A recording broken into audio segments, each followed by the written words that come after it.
So we're going to do a little bit of review on trig stuff, so like finding trig ratios.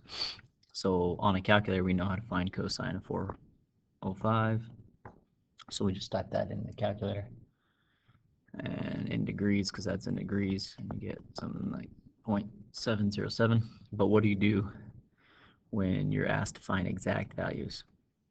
So there we have to kind of remember back or look into now cosine of pi force, that is the angle that it's talking about. So this is our angle, so cosine of our angle gives us some ratio, and cosine, the ratio for cosine, is adjacent over hypotenuse, right?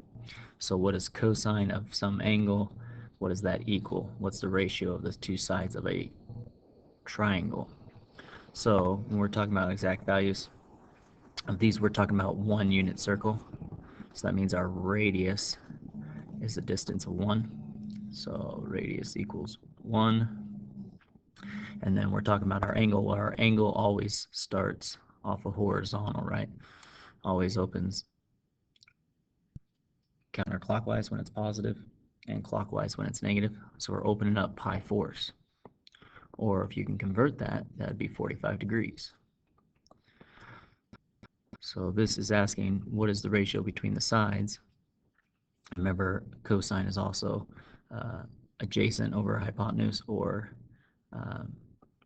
x over r. So it's asking what is the x distance divided by our r distance. Okay, so we need to find those. Well, how do we find x when r is 1? Well, on a 45, we know that x and the height of this triangle would be y, are both the same, right? So then we have a right triangle, because there's a right angle right here. So that means we could use Pythagorean Theorem. X and y are the same thing, so really x squared plus x squared equals r squared. And we already know r is 1, so we square that, so that's 1. And x squared plus x squared is 2x squared. Divide by 2, divide by 2.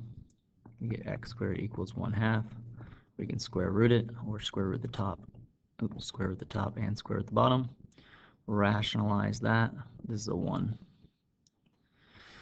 And take root 2 times root 2 on top and bottom, we get root 2 over 2. So that's our x. Our r we already know is 1, so root 2 over 2 divided by 1 is just root 2 over 2. So that's how it works, right? Or we can do the hand method. We just realize what type of angle we're talking about here. You can convert it to degrees if you want, or you can leave it in radians. Pi thirds, you could do the hand method. So pi thirds is 180 divided by 3, or 18 divided by 3 is 60. So really this is some type of 60-degree angle. So a 60-degree, there's only 4 fingers there. There's a 5 finger. So on the left-hand method, this is 0, 30, 45, 60, 90. So on a 60-degree angle, we put this finger down, and then tangent is y over x, so that is right over left. So this is root 3 over 1. So this is just root 3. 60s are always root 3, or anytime you're dividing by 3 with the radians, it's always going to be a root 3. But this is 5 root 3, so that's 5 of them. So on our unit circle, we get 1/3, 2/3, 3/3, 4/3, 5/3. So we're in the 4th quadrant, so tangent in the 4th quadrant is negative. So this is negative. So then you can do the same thing for cotangent. Cotangent is x over y. So it's right over left, or left over right, sorry, because x is to the left and y is to the right. Okay, so finding the exact value of this trig function, right triangles. So here's our angle. Again, they give us the angle and they give us a point. Well, this point is really just the same as giving us an x and a y, right? So here's our y, root 3 distance. Here's our x, -1 distance. We can use Pythagorean Theorem to go ahead and find out what our r is. right? So we just square those, add them together, root 4, and we get 2. So then we can go ahead and find sine, right? And sine of an angle is y over r. So we can take our y, root 3 over r, so that's root 3 over 2. And then keep on going, right? Cosine of an angle is x over r, tangent, so you might be starting to remember these, is y over x. And then the reciprocals, reciprocal of sine is cosecant. And so just flip the fraction. So this would be 2 over root 3. And then rationalize. And then secant is that of reciprocal of cosine, so r over x. And cotangent is the reciprocal of tangent, which is x over y. Now, once you have your x, y, and r, so now I have my x here, my y here, and my r here.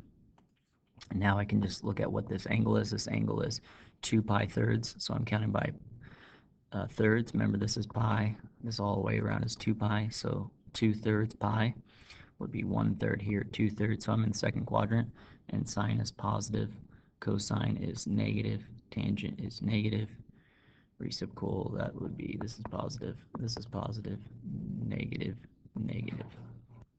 So that's how you find out if they're positive or negative. So you can find the trig identities on A28 through A30 on your book. So they're the normal ones, sine, cosine, tangent, and their reciprocals as well. And then you got your Pythagorean identities.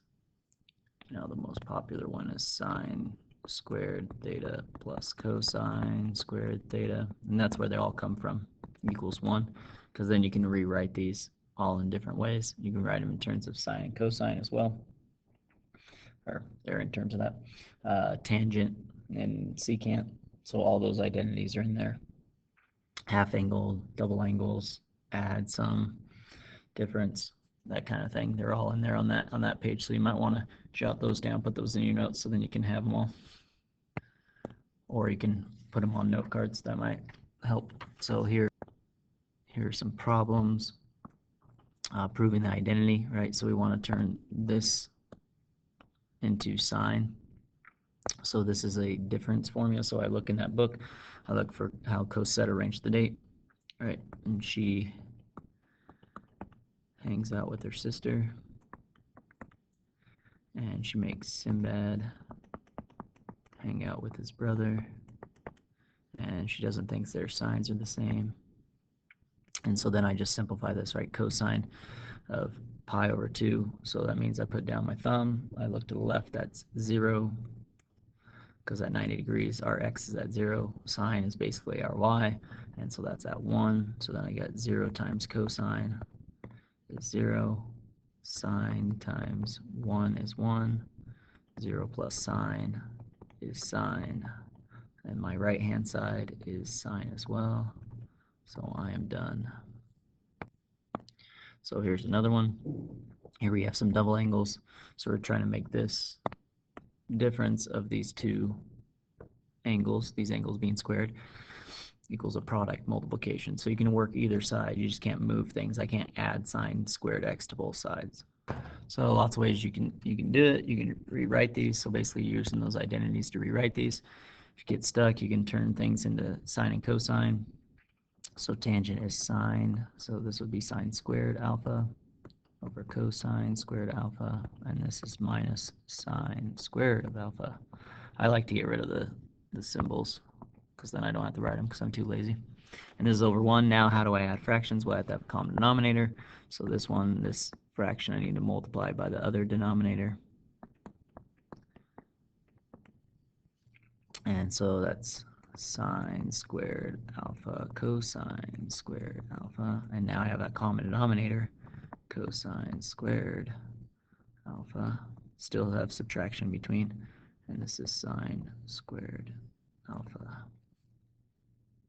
And since I have a binomial on top, I can't take sine squared minus sine squared, because this is together. So this is two terms, one term here, one term here. So they both have a sine in it, so I can factor out a sine squared. So I get left with 1 minus cosine squared alpha, and you might be able to see that that 1 minus cosine squared is a cosine squared, so I look at my Pythagorean identities, and 1 minus cosine squared is sine squared. So I can switch that to sine squared.